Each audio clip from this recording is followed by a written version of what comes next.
जय माता दी। स्वागत है दोस्तों आप सभी का आपके चैनल जी जायसवाल यूट्यूब स्टोरी में।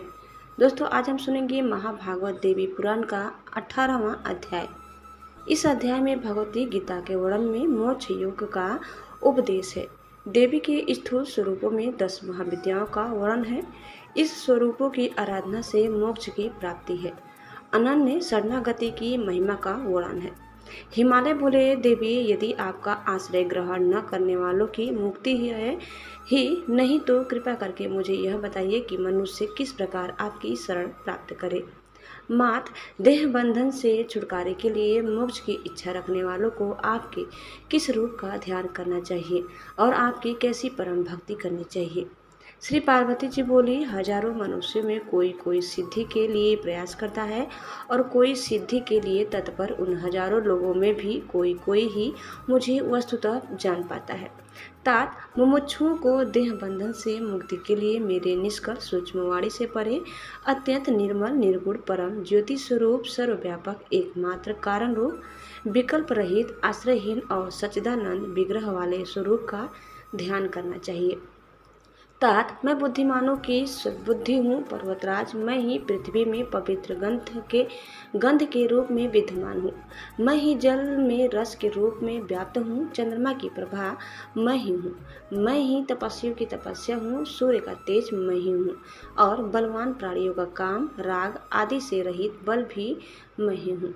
राजेंद्र, मैं समस्त कर्मों में पुण्यात्मक कर्म हूँ। छंदों में गायत्री नामक छंद हूँ। बीज मंत्रों में प्रणव हूँ और सभी प्राणियों में धर्म अनुकूल काम हूँ। भूधर इसी प्रकार और जो भी सात्विक राजस तथा तामस भाव है वे मुझसे ही उत्पन्न हुए हैं, मेरे अधीन है और मुझ में विद्यमान है। पर्वश्रेष्ठ, मैं उनके अधीन कदापि नहीं हूँ। महाराज, माया से मोहित हुए लोग मेरे इस सर्वव्यापी अद्वैत परम तथा निर्विकार रूप को नहीं जान पाते हैं, किंतु जो लोग भक्तिपूर्वक मेरी उपासना करते हैं वे इस माया को पार कर जाते हैं। वृक्ष आदि श्रुतियाँ भी मेरे परम ऐश्वर्य को नहीं जानती हैं। पिताजी, नग श्रेष्ठ सृष्टि के लिए मैंने ही अपने रूप को स्त्री तथा पुरुष भेद से 2 भागों में विभक्त किया। शिव ही प्रधान पुरुष है और शिवा ही परम शक्ति है। महाराज, तत्वदर से योगी जन मुझे ही शिव शक्ति से युक्त ब्रह्मा एवं परात्पर तत्व कहते हैं। मैं ब्रह्म रूप से इस चराचर जगत की सृष्टि करती हूँ। परम पुरुष विष्णु होकर इस संपूर्ण विश्व का पालन करती हूँ और अंत में अपनी इच्छा से दुराचारियों के समन के उद्देश्य से महारुद्र रूप से संहार करती हूँ। इसी तरह महामते, मैं राम आदि रूपों से पृथ्वी पर बार बार अवतार लेकर दानवों का वध करके पुनः पुनः जगत का पालन करती हूँ।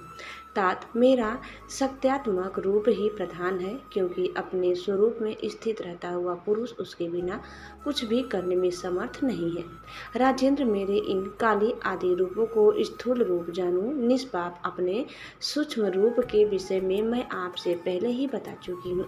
पर्वश्रेष्ठ, मेरे स्थूल रूप का ज्ञान किए बिना उस सूक्ष्म रूप का बोध नहीं किया जा सकता है, जिसका दर्शन करके प्राणी मोक्ष का भागी हो जाता है। अतः मोक्ष की कामना करने वाले प्राणी को पहले मेरे स्थूल रूप का आश्रय लेना चाहिए। मनुष्य को चाहिए कि वह क्रिया योग के द्वारा विधान पूर्वक मेरे उन स्थूल रूपों की उपासना करके ही धीरे धीरे मेरे शाश्वत परम सूक्ष्म रूप का दर्शन करे। हिमालय बोले, माता, आपके स्थूल रूप अनेक प्रकार के हैं। महेश्वरी, उनमें किस रूप का आश्रय लेकर मनुष्य शीघ्र मोक्ष का भागी बन सकता है। महादेवी, यदि मुझ पर आपकी कृपा हो तो मुझे उसे बताइए। भक्त वत्सले, मैं आपका दास हूँ, अतः इस संसार में मुझे मुक्त कीजिए। पार्वती जी बोली, भूधर, मेरे स्थूल रूपों से यह संपूर्ण जगत ही व्याप्त है, फिर भी शीघ्र मुक्ति प्रदान करने वाली मेरी देवी मूर्ति सर्वाधिक आराधनीय है। महामते, वे देवी भी मुक्तिदायिनी महाविद्या नाम से अनेक स्वरूपों वाली है। महाराज, मुझसे उनके नाम सुन लीजिए। महाकाली, तारा, षोडशी, भुवनेश्वरी, भैरवी, छिन्ना, महा त्रिपुरा सुंदरी, धूमावती और मातंगी नामों वाली ये मनुष्यों को मोक्ष फल प्रदान करने वाली है। इनकी परम भक्ति करने वाला निसंदेह मोक्ष प्राप्त कर लेता है। तात, आप मन और बुद्धि से मेरे प्रति समर्पित होकर इनमें से किसी एक का क्रिया योग के द्वारा आश्रय ग्रहण कीजिए। इससे आप निश्चित रूप से मुझे प्राप्त कर लेंगे। भूधर मुझको प्राप्त होकर महात्मा लोग अनित्य तथा दुख त्रय से परिपूर्ण पुनर्जन्म को कभी नहीं पाते। राजन, निरंतर एक निष्ठ चित्त वाला होकर जो नित्य मेरा स्मरण करता है, उस भक्ति परायण योगी को मैं मुक्ति प्रदान करती हूँ। भक्ति पूर्वक मेरा स्मरण करते हुए जो अंत में प्राण त्याग करता है, वह कभी भी सांसारिक दुख समूहों से पीड़ित नहीं होता। महामते, मेरे प्रति अनन्य चित्त से जो लोग भक्ति पूर्वक होकर नित्य मुझको भजते हैं, उन्हें मैं मोक्ष प्रदान करती हूँ। महाराज, मेरा वह सत्यात्मक रूप बिना किसी श्रम के ही मुक्ति देने वाला है, इसलिए आप उस रूप का आश्रय लीजिए, इससे आप अवश्य ही मोक्ष प्राप्त कर लेंगे।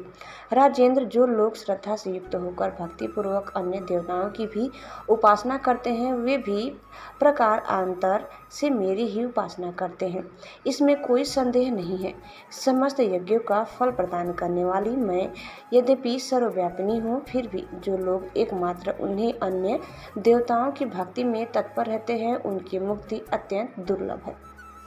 अतः देह बंधन से मुक्ति के लिए आप अपने मन को नियंत्रित करके मेरी ही शरण में जाइए। ऐसा करने से आप मुझे प्राप्त कर लेंगे, इसमें संशय नहीं है। आप जो कुछ करते हैं, खाते हैं, हवन करते हैं और दान करते हैं, वह सब मुझे अर्पण करके आप कर्म बंधन से छूट जाएंगे। जो लोग सच्ची भक्ति से मेरी आराधना करते हैं, वे मुझ में हैं और मैं भी उनमें स्थित हूँ। महामते, मेरे लिए कोई भी प्रिय और अप्रिय नहीं है। अत्यंत दुराचारी रहा हुआ मनुष्य भी यदि अनन्य भाव से मेरी उपासना करने लगता है, तो वह भी पाप रहित होकर भव बंधन से छूट जाता है। पूर्व काल में दुराचारायण रहने पर भी यदि सत्संग आदि के प्रभाव से उसके चित्त में तत्पश्चात का उदय हो जाता है और दुराचार से निवृत्त होकर उसका जगदम्बा के प्रति अनन्य चित्तता का संबंध बन जाता है, तो उस व्यक्ति के सारे पापों का प्रक्षालन होकर उसकी मुक्ति असिंधबंध रूप से हो जाती है। वह शीघ्र ही धर्मात्मा हो जाता है और धीरे धीरे संसार सागर को पार भी कर जाता है। पर्वतराज, मुझ में भक्ति रखने वाले प्राणियों के लिए मुक्ति सुलभ हो जाती है।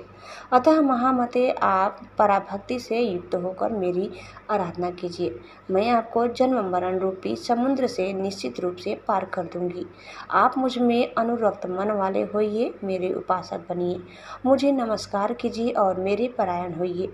ऐसा करने से आप मुझे ही प्राप्त होंगे और सांसारिक कष्ट आपको कभी पीड़ित नहीं कर सकेंगे।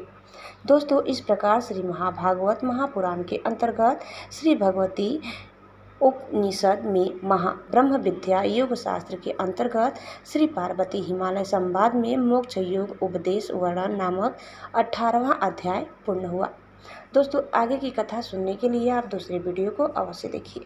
दोस्तों, आपको हमारी आज की यह कथा कैसी लगी, कमेंट करके जरूर बताइए और चैनल में नए हैं तो प्लीज़ लाइक शेयर और सब्सक्राइब करना न भूलें। धन्यवाद। जय माता दी।